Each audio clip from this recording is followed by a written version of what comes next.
It's only words, and words are all I have. Take your heart away.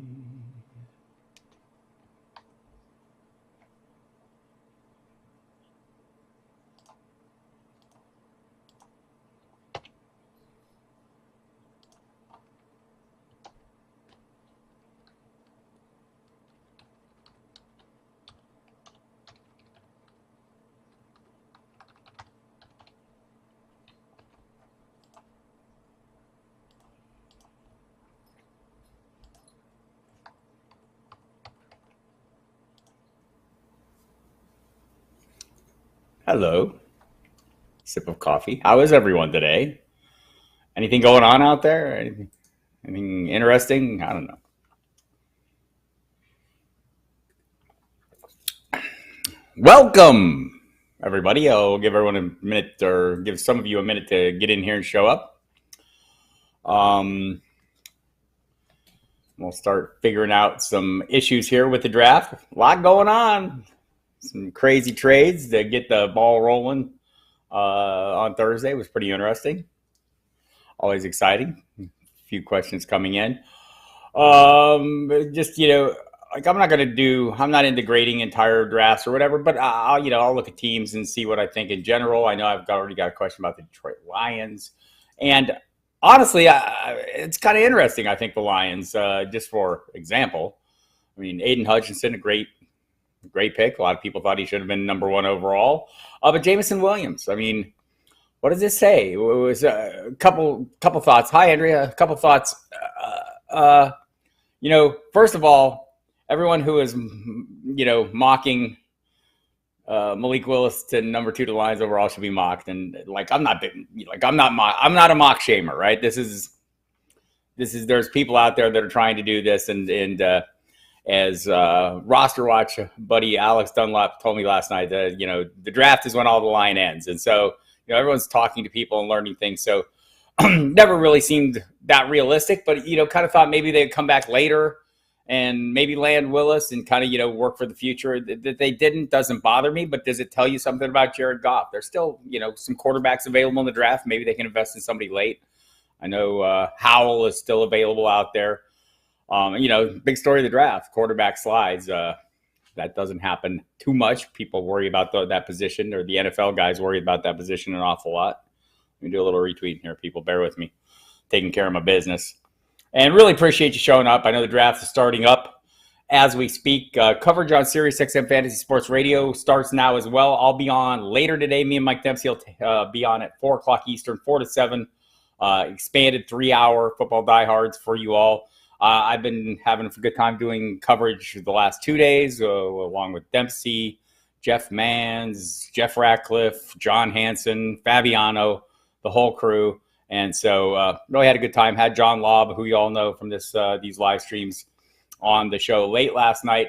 Today, Dempsey and I will have Marcus Grant on. We'll have Casey Joyner, the football scientist, on. We'll have Matt Waldman on to talk about scheme fits for some of these people and where they've landed. But the Lions in general, I mean, Jameson Williams, I know Aaron Rodgers talked about this the first night of the draft. He felt he was the most pro-ready. The obvious issue is, the torn ACL. Probably won't be ready to start the season. But overall, I think it's a solid start for their draft. Hutchinson is a great pick, and Williams could be like a superstar. So kind of puts a cap on, looking at this from a fantasy perspective, as always. Hey, Matthew, thanks for coming in.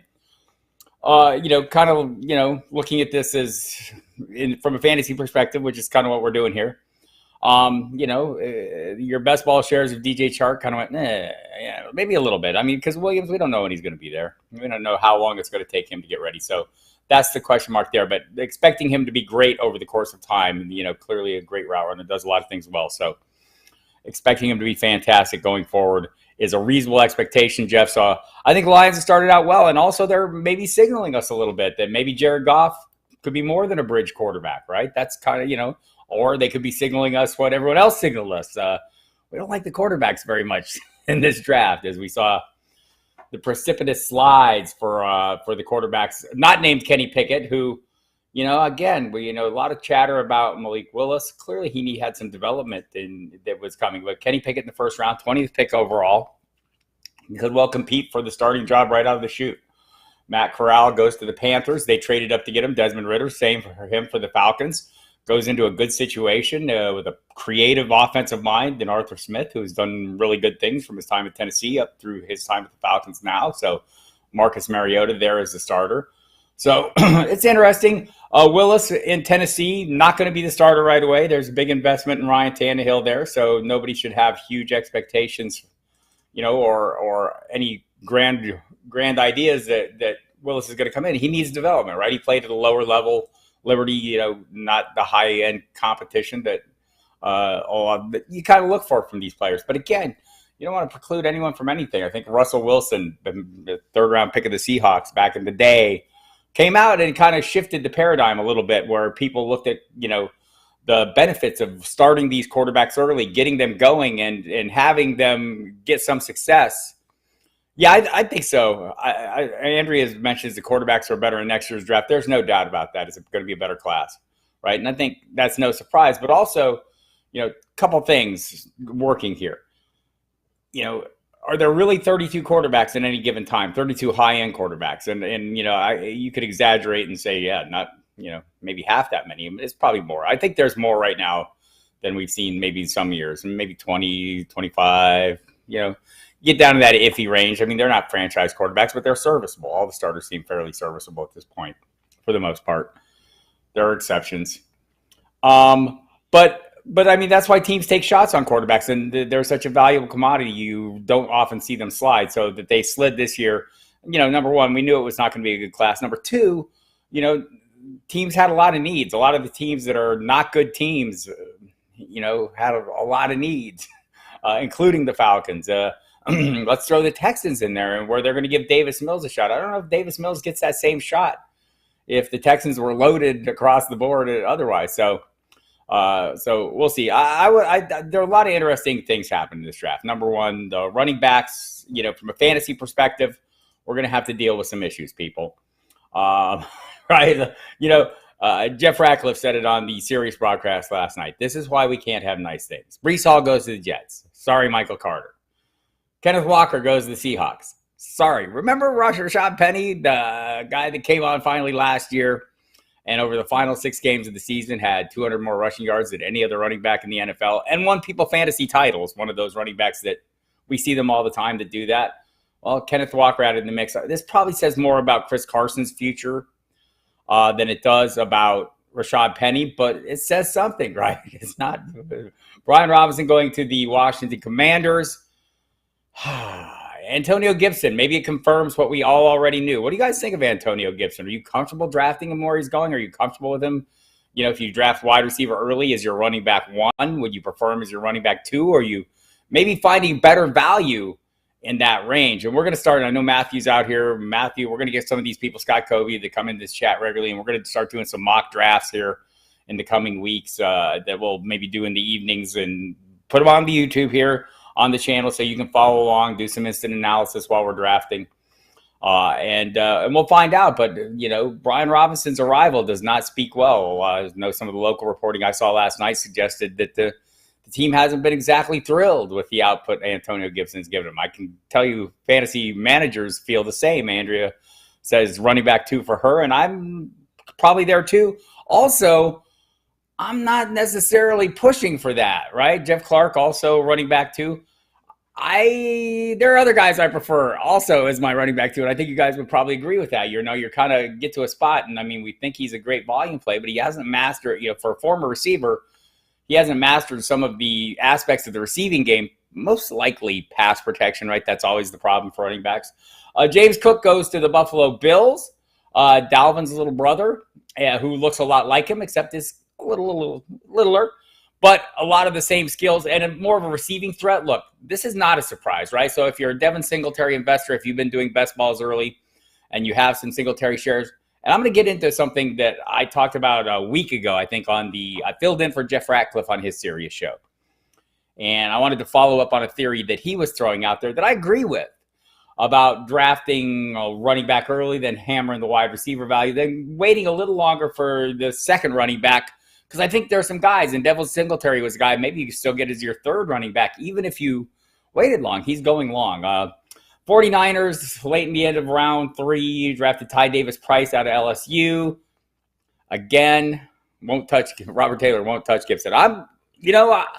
There's nobody I won't touch at the right price, but I'm probably closer to that than I'd like to admit. Rachaad White goes to the Buccaneers. I don't think he's a threat to Leonard Fournette, assuming Fournette's healthy. Giovanni Bernard and Keyshawn Vaughn is there. But it does tell you that everything Bruce Arians was telling us about Keyshawn Vaughn being fantastic and everything they hoped for was kind of a lie. And again, the draft is where the line starts. How do teams tell the truth? Here's how teams tell the truth. They tell the truth with the cash they invest in the free agency, and they tell the truth in draft capital they invest. That's how you know what they believe, what they invest in, what they pay for.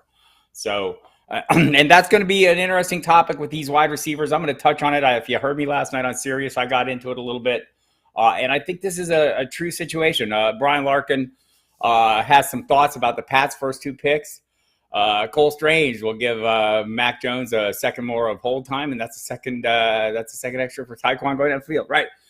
People, we kind of, I think it's interesting, I'm not a fan of any team, right?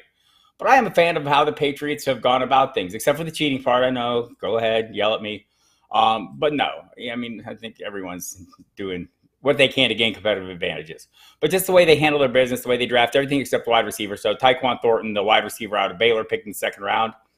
I don't know, seemed like a little bit of a reach to me. Cole Strange seemed like a bit of a reach to everybody, except how much of a reach was he? I don't know how much of a reach he was. I know Jeff Mans, who really digs into the offensive line, kind of his specialty on Sirius among the fantasy managers, he kind of had him right there on his list of best available, thinking he wouldn't get drafted. I think he had a scratch pad, as we were doing the broadcast, and that was a guy that was pretty high on his list, and the Rams also were hoping that maybe he would be overlooked since they didn't have an early pick, obviously. So, I'm not ready to downgrade. I know I have I found a thing on Twitter, and maybe I'll share it later today. So watch for it on my feed. But it's kind of an aggregate of draft grades of the first round picks, and Cole Strange got everything from B's, B- to F's, right? Some C's and D's. It's like a panel of 16 analysts, experts, etc. And so C at worst. It's kind of a mid-range grade. His aggregate grade was 1.44. So, kind of panned pick, but we'll see how it plays out. The Patriots have had a lot of good luck with everyone except wide receivers, and we'll see what they do with Tyquan. He's very fast, and hopefully he can get something done. Their receiving core needs help, but the history with wide receivers they've drafted has not been great. So I'll go with that. But while I'm on the wide receiver topic, right, and talked about the running backs, and they're looking at winners and losers. It's easy to say San Francisco adding a guy. Why? Well, something that is easy to overlook. I think it's been since the 2015-2016 seasons that one running back has had back-to-back seasons leading a Kyle Shanahan team in rushing, and that was Devonta Freeman in Atlanta. So Elijah Mitchell, we're all drafting him as one of those guys, probably in the same range, as maybe Devin Singletary, maybe a little bit before him in current best balls. But boy, do you feel confident in him? And remember what Elijah Mitchell was last year. He was a 6th-round pick. Trey Sermon was the guy we all thought was going to be the guy. So these running back situations are always murky at best. A lot of similarities in talent between some of these guys, and sometimes all it takes is an opportunity for somebody to get ahead. The wide receiving position, well, I'm going to dig into wide receivers deeper, so let's just talk to tight ends real quickly because, how enthusiastic. I'm not a fan of Trey McBride's landing spot in Arizona. He's a year away, and maybe that's best for a tight end, right? Maybe you don't want a guy that's going to, that they need to put on the spot right away. Jelani Woods, great landing spot for the Colts, the Virginia tight end, athletic. They tend to use the tight end a hell of a lot there, so pretty enthusiastic about that landing spot. Greg Dulcich, right? You got Albert Okwebunam, the inline guy, have Greg Dulcich as the move guy, the seam splitter. That makes sense to me as well. Didn't overpay for him. Jeremy Ruckert, I don't know, kind of an inline guy more, but pretty athletic as well. But they invested in CJ Uzama and Tyler Conklin in free agency this year. So what are they telling us with these investments? That's a third-round pick on a tight end after paying money for 2 in the offseason. I think we're going to see some tight end usage here. The Jets have certainly added some pieces to this offense, and they've said all along their goal was adding playmakers. And by the way, the draft is ongoing right now. If you go to Football Diehards, we have a draft tracker there, one of many, have been covering all the rounds. Emil Cadlick doing great work there, keeping us up to speed. And we'll go through all the picks. Nothing much today. Tight end. There we go. One of the tight ends are already off the board is Cade Otton. Goes to the Texans, or Tampa Bay, I'm sorry, who will have a need at some point. Oh, Dameon Pierce goes to Houston. That's a nice pick, right? So he was a guy that a lot of people thought would go higher. Certainly a guy when you talk to a lot of the draftniks out there that they really like. I know John Laub likes him. Seems like a ferocious runner who's maybe underused in school. I want to go back and look at some of my grades on him here. See what Waldman has on him. I love Matt Waldman stuff, of course. High floor prospect, cutback ability, good hands, athletic ability, likely capped at a contributor level. So we'll see. Maybe that's all they need in Houston with Marlon Mack already there. So I'm kind of excited about that. But that's one of the guys you heard a lot of people talk about as a kind of an under-the-radar running back prospect. So interesting to see him go. All right, now Otton to Tampa Bay. Filling out my – yes, I track all this as best I can. It's not easy, people. There's a lot going on. A lot of moving pieces, as you all know. So Dameon Pierce. Interesting landing spot for him. That's the landing spot we were all looking for. We were hoping Breece Hall would go there, right, to Houston. I would have been quite happy with that. I think everyone would have been quite happy with that. But going to Houston is an opening. Marlon Mack is there. They invested some money in him. Not a high-end contract, but, remember, Marlon Mack was pretty damn good last time we saw him prior to his torn Achilles. So didn't see much of him last year. Jonathan Taylor is why. So that'll be interesting to see how that plays out. Anyhow, back to the tight ends. I didn't feel like anybody was, crazy, horrible picks. So Isaiah Likely still out there, small school. Charlie Kolar, guy a lot of people like. We'll see when he goes. But the wide receivers, right? So we've had, I think, 15 wide receivers go off in the first 3 days or something in that range. David Bell went to the Browns, one of the last guys. Velus Jones, I was a little surprised at the Bears. So we saw the trades. Very exciting, right? And I think we have reached a point in the NFL where we could say, and if you want to go back to Amari Cooper being traded away by the Cowboys to the Cleveland Browns, turns out to be a fortuitous landing spot based on, the Deshaun Watson acquisition later on. I think it's a good move overall. We'll not get into the Watson thing, and we'll have to see how much we see of him on the field this year. I have no expectations on that. I'm not going to discuss that, but thinking Amari Cooper, getting moved, because the Cowboys didn't want to pay him for $20 million a year for 1A, 1B production, right? They wanted an alpha receiver for that money. And you're seeing teams have reached this point. We then saw Devontae Adams, who wanted to leave, right? But he also wanted to be the highest paid receiver. Well, if you have a guy that you're having a hard time making happy and he wants all that money, teams, we saw it with Tyreek Hill. After the Devontae Adams became the highest paid player or receiver in the NFL, Tyreek Hill wanted to become the highest paid receiver in the NFL. And the Chiefs said, wow, that's a little more than we want to go. So let's see what we can get in return. We saw it Thursday with a pair of picks. Granted, Marquise Brown has wanted out of Baltimore for a while, and that's a whole subset we can get into there of why he wanted out. And he had talked about it with Lamar Jackson, who was surprised, he said, when it happened. But was he really? Because Marquise Brown had been telling him, Hollywood Brown said, I want out of here. I don't like the system. Mike Florio from Pro Football Talk brought up a great point. You don't like the system? Lamar Jackson is the system there, right? I mean, that's what the offense is built around, Lamar Jackson. So interesting. He goes to Arizona with his former college teammate, Kyler Murray. And we'll see. The Cardinals are adding weapons. Added Trey McBride. It sounds like they'll try to trade away Andy Isabella today.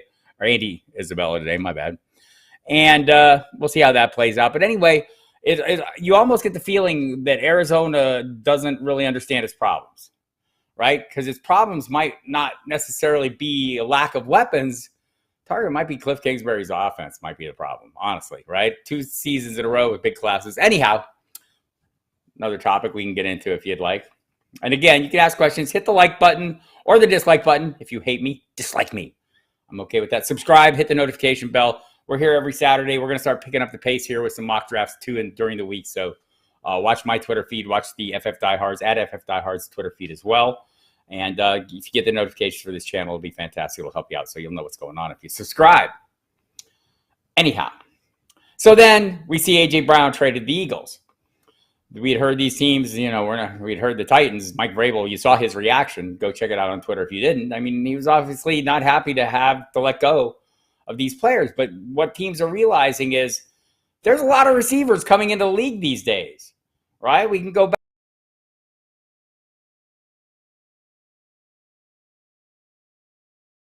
back. They're running more pro-style spread offenses. And these receivers are getting exposed to all the concepts and the things they need to do. So I think this is where we're kind of at a bit of an inflection point where some teams are obviously willing to pay these guys, right? I mean, Eagles are going to pay A.J. Brown $100 million over the next 4 years, $57 million of a guaranteed. Devontae Adams is getting paid. The Raiders happy to pay him. Tyreek Hill's getting paid. Dolphins happy to pay him. In some of these cases, I have concerns, right? Just concerns in general about players moving. You guys can tell me, how confident are you investing draft capital on your fantasy teams and players that have moved, right? I mean, it's changed. There's, and I have no problem with players trying to get all the money they can get, right? That's the name of the game, right? You want to get paid. You have a limited window to make your money. Get all you can. All on board with that. Also, there's a reason you're in a position to make all this money. And sometimes it's not all about you. All these players are very talented. All of them capable of producing, I'm sure, in a variety of schemes with a variety of quarterbacks. But the unique circumstances that brought them to the point where they were considered worthy of being the highest paid players in the NFL, it's a team sport. It's not solely based on one player. I mean, you're getting paid as one player, but also the things that got you there is a group of players around you, a scheme, a coaching staff that, felt like you were worthy of getting the opportunities, all these things. So going to a new place, you don't necessarily have those same things. Now, obviously, these new teams are paying for them. They value these players. But do they have the pieces in place to exploit their skills as fully as the previous place? That's always a concern for me. So I'm just curious how you guys feel about that. Like Devontae Adams, I'm drafting him. It's a good spot for him, right? Derek Carr, he played with him in college. They were highly productive together. Josh McDaniels, a little bit of history, brought a receiver into New England that had been pretty good in the past and made him better with Tom Brady playing with him. So not against this, just always get a little nervous when players move, especially running backs. I think for me, running backs are always concerned when they move. But Andrea wants to know, will that help Smith with AJ there? It won't hurt. I don't think it hurts Smith, right? I mean, I think it makes him maybe he was not suited to be an alpha receiver. Devontae Smith we're talking about in Philadelphia. Maybe he wasn't suited to be an alpha guy, kind of a slender, lean guy, but playmaking ability. And by the way, Jalen Reagor, not surprisingly, scrubbed the Eagles from all his social media. This is how they do. Don't look for me on my Twitter feed or something to scrub football diehards. I don't communicate that way. But the kids, they communicate this way. And honestly, Jalen Reagor, I don't know if anyone's paying any attention. Jeff Clark is concerned about Devontae. I'll talk about that a little more, Jeff. Tell me what your concerns are. I'm interested. I'm always concerned when players move, but I'm a little less so, I think, with Devontae Adams just because of his history with Derek Carr and having seen Josh McDaniels have some success bringing a receiver into an offense, in New England, Randy Moss with Tom Brady. Derek Carr is not necessarily Tom Brady, but, that history between the two players. And look, that's why Devontae Adams wanted to go there. He wanted to play with his buddy Derek Carr. So I'm less worried about that, but I did drop him in my rankings. And he kind of went from a first-round pick to an early second-round pick for me. Still Devontae Adams, but there's changes. A.J. Brown, he's still A.J. Brown. Okay, so I think that's fair, and that offense was totally designed around him. And there was a season 2 years ago where he kind of emerged as the de facto goal line back, if for lack of a better term, the top goal line weapon. I think 17 of his 18 touchdowns 2 years ago came inside the red zone. And he's pretty unstoppable in some of those situations, those little short, just zip out passes, those quick out patterns. There's not a lot you can do to defend those when he's on point. And Aaron Rodgers was definitely part of that. So, but I think he did take the knock a little bit, and I think he fell from, maybe the number 2 overall. People viewed him as number 2 behind Cooper Kupp. To now people maybe view him as the number 4 behind Kupp, Chase, Jefferson. So yeah, I think a little concern is fair. How concerned are you, Jeff? Or is he off? How early would you still draft him? Would you be okay with him as your wide receiver 1 if you were picking in the second round? And I think that's where I am. I'm okay with him there. But maybe you're not. I'd be interested to hear. But anyhow, these teams, A.J. Brown needs to stay healthy. That is a definite fact. And that could be said of all of us as well. But yeah, A.J. Brown, that's been an issue for him. And so getting back to the point, the rambling discourse here, the teams have clearly reached a point where they're two minds, right? Second round, that makes sense, Jeff. Okay, we've developed this talent. Let's pay him, keep him happy, keep things intact. And there's another school of thought that says, you know what? We just can't work this. This is unmanageable. We want to spend in other areas as well. And part of this is due, what did I say? 15 receivers off in the first 3 rounds. Last year, Jamar Chase among a group of great receivers. That was truly standout. Justin Jefferson the year before. In another class with lots of depth at wide receiver. I think this is the thing. Teams are willing to take their chances and develop new talent as it comes in. And I'm not against it. I'm for players staying in the right place, but I do understand why some teams are taking this approach. And right now it seems like about 50-50, right? Because there's no problem finding suitors or finding people to take these wide receivers that want to get paid. And there's obviously teams that are willing to say, hey, look, man, it's time to move on. No matter what Vrabel says. Yeah. Again, go out on Twitter, search Mike Vrabel reaction on your Twitter. And if you missed it during the draft, he was clearly frustrated when they had to trade him. But I get the situation you're in. Can you devote that much of your salary cap to a position? Daniel Bellinger still available? Did he get picked? Overall, 69. Where did he go to? Interesting. He was also on my list of reasonable tight ends available, along with Isaiah Likely, Charlie Kolar, some guys I like. Yeah, Bellinger goes to the New York Giants, where Ricky Seals-Jones truthers can say, damn it. A lot of needs getting filled this draft. This has been a good draft. I know my buddy Matt Waldman, who will be on the Diehards today, thinks this is one of his favorite drafts. And so a lot of people, I'm guessing, going into teams and situations that are going to meet their skill sets, right? And also just that the thing about the quarterback slide, right? Once you got out of the first round, you can see that they weren't going. The second round, teams seem to really value that second round draft capital. And if they're saying, okay, so we don't have a starting quarterback here, we're going to find another area to spend this draft capital in that maybe give us more immediate dividends, give us better return immediately. Because it doesn't seem like any of these quarterbacks are going to be thrust in to the fray immediately. It could happen. Circumstances could dictate. But, ideally, it doesn't look like any of these guys. Most likely, Matt Corral was the starting quarterback, beat out Sam Darnold. I don't think any of us would be shocked. If Malik Willis is the starter for the Titans this year, I will be shocked. Kenny Pickett won't be shocked, but nothing guaranteed. Sounds like they've put themselves in position to wait a year. But that's the thing. None of these guys has intense pressure to come in and be starters right away. Once you get past that, it seems like teams are willing to let them slide, take their chances, and take the value. We'll see. The top guys still love Sam Howell, still out there. John Laub loves him. The NFL less so.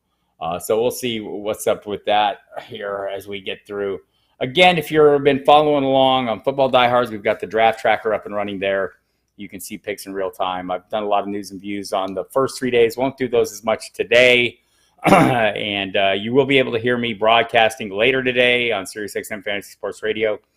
Their live coverage is on right now. Paul Kelly is running that today with Ratcliffe, Hansen, and Joe Dolan, my buddy Joe.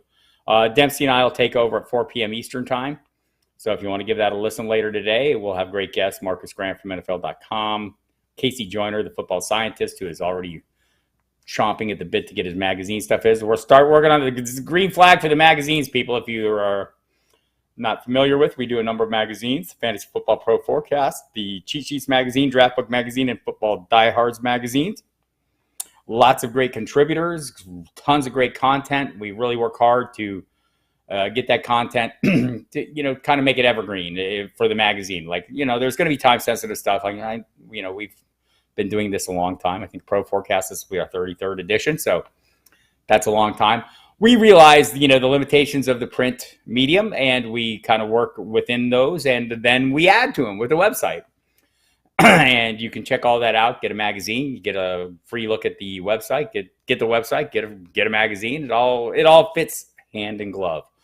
So be sure to check all that out. Go to the order page on the website and see what all we have to offer. I think you'll like it. Tons of good content on the website right now. Tyquan Thornton is a late round lottery pick. I mean, the speed is there, Brian. I'm not against that one. I think for me right now, if I'm looking at the lottery pick kind of guys, who do I like best? I mean, the early guys, I'm not going to go with lottery pick. I'm going to go with Christian Watson because he's playing. Same reason that Jeff Clark is concerned about Devontae Adams. No Aaron Rodgers is. I'm less unconcerned about Christian Watson. He's playing with Aaron Rodgers, and Rodgers was the first guy to text him, by the way, after that pick. Aaron Rodgers not pissed off about any of this, right? Taking a very reasonable approach to Devontae Adams' departure. Was surprised, not happy, but gets it, right? Wasn't unhappy that they didn't reach for a wide receiver in the first round, so they had 6 guys with first round grades. So once they got past those guys, they waited it out. So I do think Christian Watson, the guy they drafted, North Dakota State. I always worry about guys that come from those that don't play at the highest level of competition. So that's a bit of a concern, but also playing with Aaron Rodgers alleviates some of that concerns. You can say the same for Sky Moore from Western Michigan. He's going to play with Patrick Mahomes. So those will be the guys I'd look at. I don't even know if they're late round lottery picks. I think people will be investing in them earlier. Treylon Burks, obviously, that's the prime example of what goes on. What kind of decision do you make when you're trading away A.J. Brown? Well, maybe we can draft the next A.J. Brown. I mean, essentially a clone, physically speaking. You look at the attributes, the size, the build, everything. I'm not saying he's going to come out and be A.J. Brown. You got to develop this player a little bit, right? I think Alec Pierce is another guy I'm kind of interested in. Going to the Colts, good opportunity there. So I'd be taking chances at him. George Pickens kind of seems like a bit of Chase Claypoolish to me. John Mechie, I mean, a lot of people feel like if he was not coming off an ACL injury, he would have gone, in the first round, goes to the Houston Texans, 44th pick. Wan'Dale Robinson, I don't get that one so much. Not for me. Watson pick I love. Treylon Burks, though, big.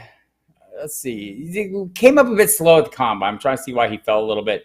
But, man. And the other thing is some of these receivers, whether it's Treylon Burks, Drake London is a guy I liked. If you listen to the NFL podcast from this week with Marcus Grant and Michael Florio, I had a brief spot in there talking about we could pick any player we wanted to talk about. I picked Drake London prior to the draft.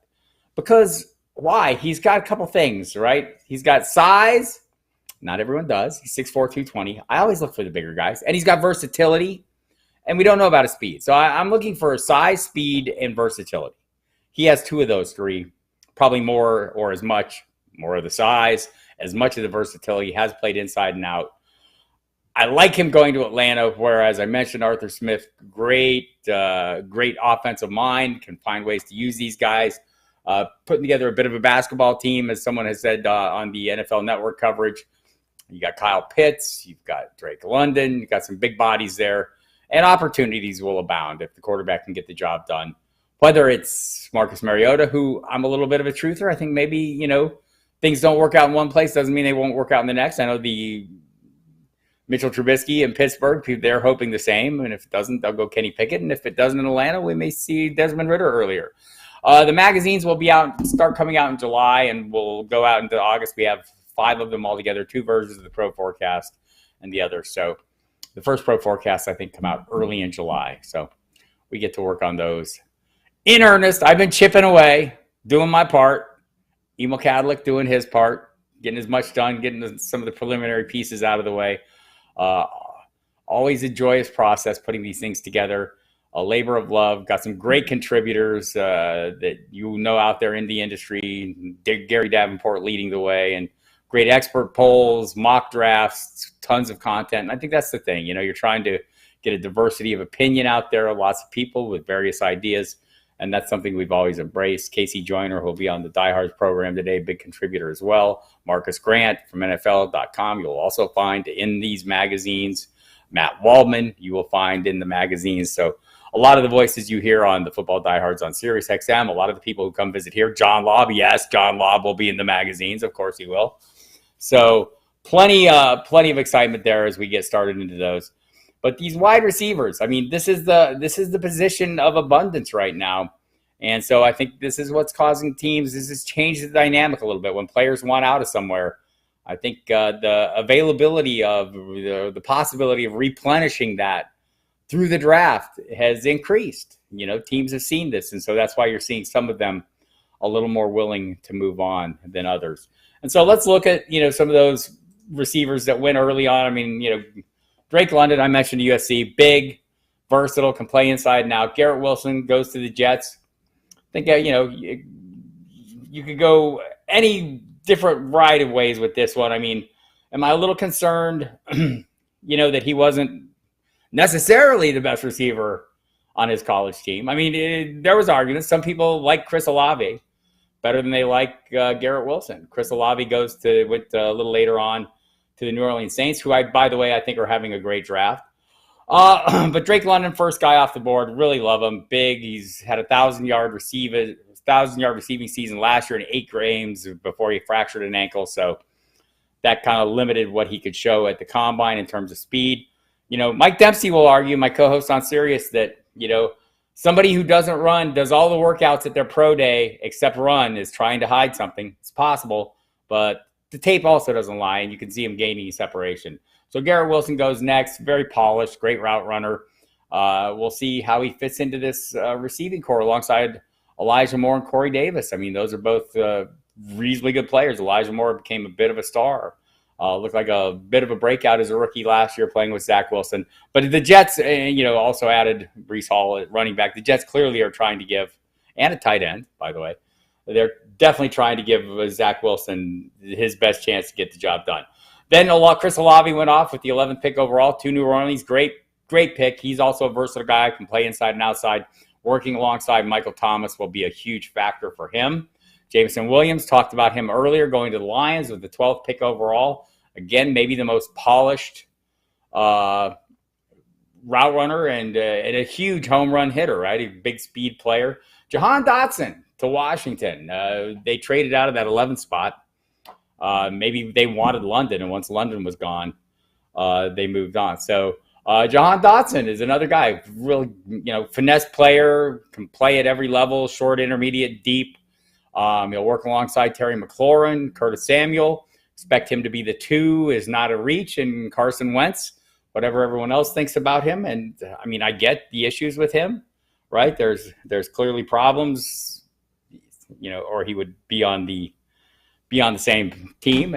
Teams moving on. We heard the issues in the Colts that they felt like he had leadership issues. Washington doesn't see that, but he'll have a receiving core. Treylon Burks, then, as mentioned, filling the A.J. Brown-style hole in the Titans' offense. Like him just fine. So all those guys, I think, when we're talking from a fantasy perspective and redraft,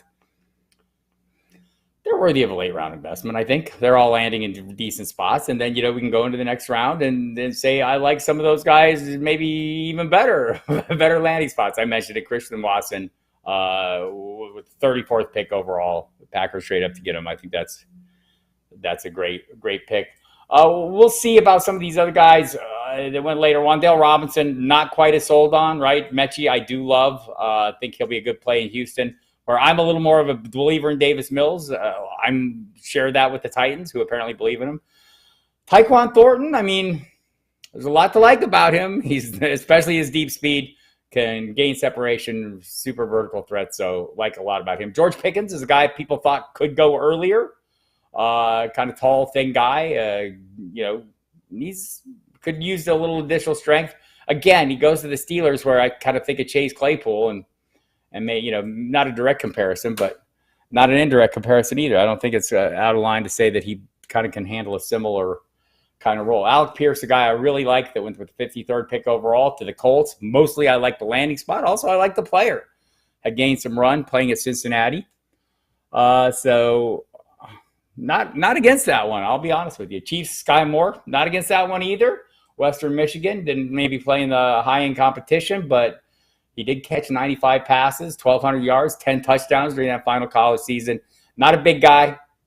5'10". Look for him to play in the slot. Juju Smith-Schuster can play there as well, but can play outside. Marquez Valdez-Scantling, Mecole Hardman also going to play outside as well.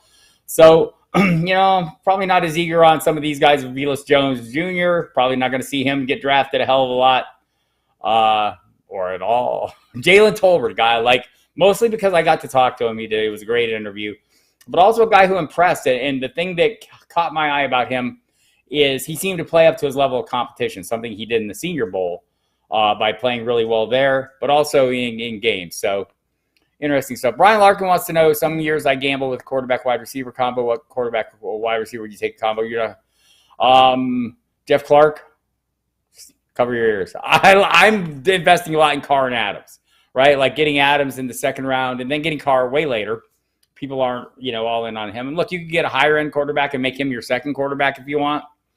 But I think you can take a chance on that. I'll go Tom Brady and Mike Evans all day long. If I knew Chris Godwin was going to be healthy to open the season, I would go with him as well.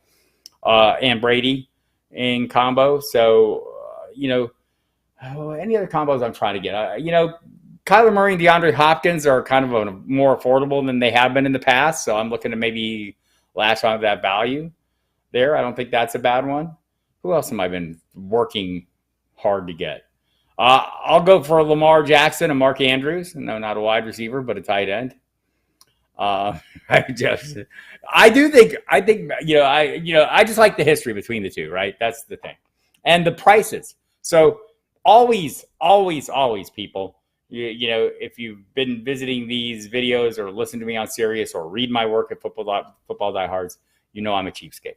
I want value plays, right? So Russell Wilson and Cortland Sutton, you could have Jerry Jeudy. He's not way more expensive, but Sutton's the cheaper piece right now. And Russell Wilson, I think, is relatively well priced. And whatever the case, his receiving core, this offense in general seems to be, look, I don't want to sound like I'm, down on DK Metcalf and Tyler Lockett, but consistently productive, they were highly dependent on Russell Wilson having good games and the rest of that offense. It was so run heavy. I think this offense might be a little better suited to Russell Wilson, who might be a little happier as well. It seems like, once the time's over in one place, you move on and maybe pick up the pace. So I'm hopeful, but I am investing again because it's not a high-end investment, right? Those are pairs. And I guess that's what most of these would have to happen kind of organically. The Adams Carr one is one I'm targeting. The Brady Evans is something I'm targeting. Like if I get Justin Herbert, I'm not afraid to get Mike Williams a little bit later. You saw him put up wide receiver 1 numbers for the first 6 games and kind of tail off. I think he's capable, given the price. Like I'm fine with Keenan Allen too, right? Not looking to pair them up because it's usually, a little higher price for Allen. But and he's been, who's been more consistent over the last 5 years than Keenan Allen? Targets, yardage, production, it's been solidly high end. So pairing him with Justin Herbert is fine, but I would rather, you're paying up a little bit for Herbert, it seems like right now. So if I'm doing that, I want to pair him with a cheaper component in the receiving core, and that's Mike Williams right now. So most of these things happen more organically, though. As I'm in a draft and I say, I've got this receiver, and then I hit a point where, look, I could pair him up with this with his quarterback pretty easily. I'll do that. It's more of a best ball thing for me. I'm like looking for that less in redrafts. By the way, I'll be doing my first redraft Sunday on the Football Diehards program on SiriusXM Fantasy Sports Radio. It's the post-draft draft. We do it every year with Sirius. All the hosts get together, and usually always exciting to be on the air while I'm drafting. If you haven't seen Mike Dempsey and I do this every other Monday, usually bring in some people. Jamie Calandro from Football Diehards. Eric Romoff's been jumping in. Have had others and had a really good time. And we'll do that probably every other Monday night on the program. Just do kind of a live draft, first 8 rounds, and analyze in real time. And it's something we'll be doing on this very YouTube channel here in the coming weeks and months as well. On occasion, just trying to, put it out there, what we're doing, why we're doing it, kind of a good exercise, I think. And that's kind of what we do on the program. So Brian Larkin, so I hope that answers your question. I'm curious, who are you gambling with this year? Who's the guys you're willing to go to roll with this season in early drafts, or who are you considering if you're not drafting early? The NFL draft is rolling on, by the way. A little reset here, see if anything exciting has happened. Whilst I've been chatting away, nope, not really. Bellinger, tight end to the Giants, was the last guy taken. So we've got 3 skill players, Otten and Bellinger at tight end going to Tampa Bay and Giants respectively. Damian Pierce going to Houston. Interesting stuff there. Throw out some questions if you got them. I'd like to get a little feedback. Hit the like or dislike button if you like or dislike the content you're seeing here. We try to do this every Saturday, noon Eastern time. And we'll be adding some more to this. Want to really get some interaction on this channel and bring some of you in and have some of you draft with us. Some of you regular. So, if you reach out to me on Twitter or via email, feel free to. I'm always around. Bob@footballdiehards.com is the email address if you want to hit me up there. So, and on Twitter @footballdiehard. It's easy. Football Diehards here. Jefferson Cousins. That's it. So there's a good one. You're paying up for. So I like this one. Brian Larkin's throwing out the combo he likes, and he has my attention. Justin Jefferson, probably having to pay a first-round price for him right now. I'm okay with that. He might sneak into the second in some occasions. Haven't seen it. I'm trying to think, and I'm up in the double-digit range in best balls. I've yet to see him get out, but if you invest that draft capital in him, that first round capital, you can come back around and wait for a little while. Kirk Cousins is not going until closer, probably not quite the double-digit rounds. I should check on that while I'm out here bloviating about it before I put it out there that I know for sure what the hell's going on. Kirk Cousins, let's see. Yeah, getting close. So like ninth, not unusual to see him go in the 9th, 8th, 9th, 10th round. So yeah, I think that's a great one, actually, by golly. There you've done it, Brian Larkin. And yes, Andrea, you'll be included. So I followed you on the Twitter. So hit me up in the DM if you're interested in getting in on some of the fun. 10th, yep.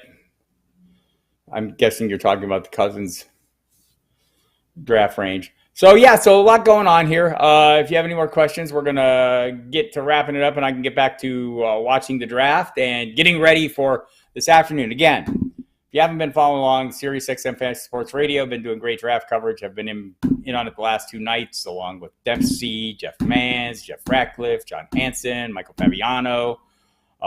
Today, right now on Sirius, if you want to jump over there after you jump out of this live stream, which is quite compelling today.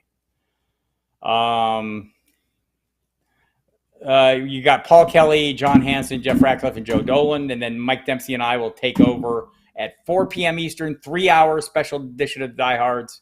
We'll have a great list of guests: Marcus Grant from NFL Media, Casey Joyner, the football scientist, contributor at Football Diehards as well, Matt Waldman. Hey, Pedro, give me a question, Pedro. I'm very upset that you haven't asked me anything.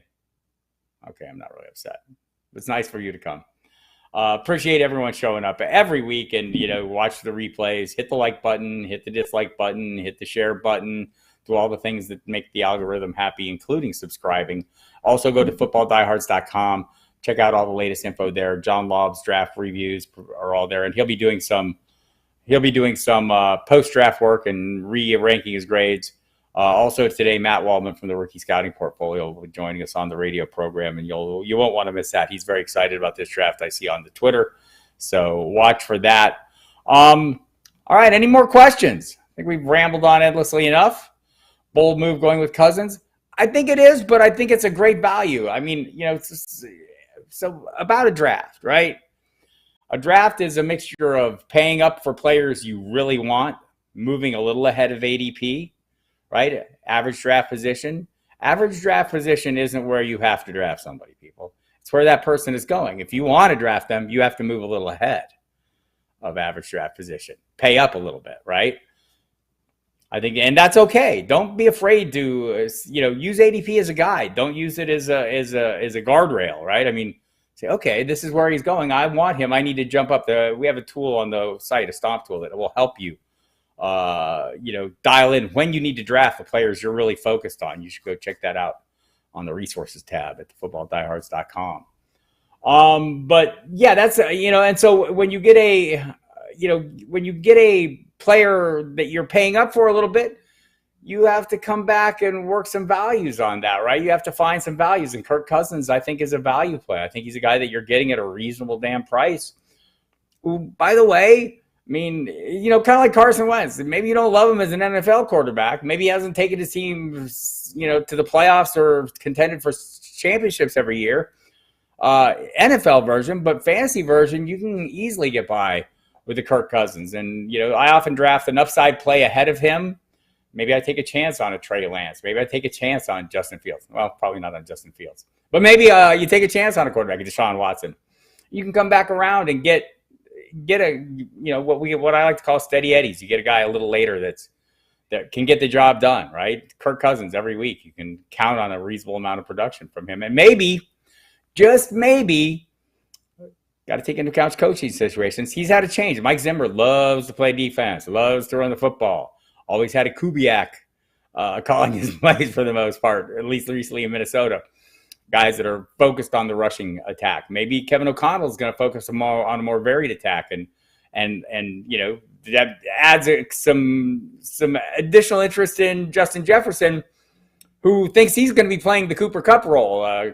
O'Connell coming from the Rams, not the play caller, but look, all the guys who have moved on from under Sean McVay, who are offensive coordinators, who were not necessarily calling the plays, have fared pretty well. So Zach Taylor and Matt LaFleur. So, in calling plays at this level. So interesting stuff. Pedro, I usually put players I like in round one ahead of their ranking in my draft rankings. Yeah, I think that's a good call, right? I mean, like, this is still your team, right? And don't let people sit there and, mock you or whatever for going with what you want to go. Like, that's the whole idea. Mike Dempsey and I talk about this on the radio all the time. I mean, we'll give you our opinions, but we're not there on Monday. You can't kick us in the ass on Monday. You kick yourself in the ass. You need to make the decisions. You make the calls. If you like a player, if you believe in a player, right, go get that player. If you have to reach up around, don't knock yourself out. And if it's a high-end player, like I've seen many, in the best balls we're playing in, I've seen Cooper Kupp be the first pick overall in more than one draft. Would I pick him one overall? No. But if you want Cooper Kupp and you have the first pick overall, you're not getting him any other spot, right? That's it. And so if you really are sold on that level of production, and again, I mean, I think expecting him to repeat last year's numbers is not happening. But even if it doesn't happen, 5-10% regression, he's still the best receiver in fantasy football. So yes, reach up for the players you want, Pedro, and I think that's a fair approach, at least one round. And sometimes, if you know the people you're drafting with and you know who they draft, like I draft with Dempsey all the time, I know who he's picking and where he's picking them. If I want one of those guys, I'm going to have to, do something to avoid where he's picking. So if you're familiar with the people you're drafting with, that helps as well. In that regard, helps you figure out values and how to assess where you need to draft these players. So thank you, Brian. I appreciate you coming. I think I'm going to wrap it up, and I'm going to go watch the draft. Again, not a lot of skilled players coming off yet today. 3 of them so far, unless that's changed. Let me look real quickly. Yeah, we have another quarterback. Amore Davis. Where does he fit in my rankings? Wow, that's interesting. All right, I'm intrigued. Let's look. While I'm looking, I'll share it with you. Oh, was that the Baltimore Ravens, I believe? Interesting. They have some pretty good backups. Wow, this guy's pretty well down the listing here. Wow. Yeah, I'm looking at Dane Brugler. I'm looking at Waldman. Not a lot on this guy. That's kind of an interesting pick by the Baltimore Ravens. That'll raise some questions. Again, Lamar Jackson loses his top receiver, has yet to start renegotiating his contract. He does his own contracts. They don't know what the hell's going on with that. The Ravens have no idea. Well, they have a slight idea. They know they're not going to be happy that Deshaun Watson's contract is fully guaranteed. But Lamar Jackson hasn't approached them, and maybe that's part of the reason why people around him, or maybe even he, isn't sure. There's a lot of questions about the Ravens going forward. So anyhow, no questions about this. We'll be back next week to guide you through some more talk. Take your questions. May have a guest, may not. We'll see what's going on, and if there's enough interesting stuff for me to sit here and discuss with all of you for the full hour, or if I need to drag somebody else in here to talk with me. So there you have it, everybody. Thanks a lot for coming. Again, hit the subscribe button, the notification bell. Like the content. If you don't like it, dislike it. Hit footballdiehards.com and listen to us on SiriusXM Fantasy Sports Radio. As a general rule of thumb, we're on every Saturday, Sunday, Monday, 5 to 7 Eastern time on Saturday and Sunday. Today, 3 hours, so 4 to 7. Monday nights, 10 to midnight every Monday night. You can also hear me on Fantasy Dirt with Michael Fabiano, like once a week. I do that program with him, so check that out all on SiriusXM Fantasy Sports Radio. Hit this YouTube channel, look for more content, and go to Football Diehards.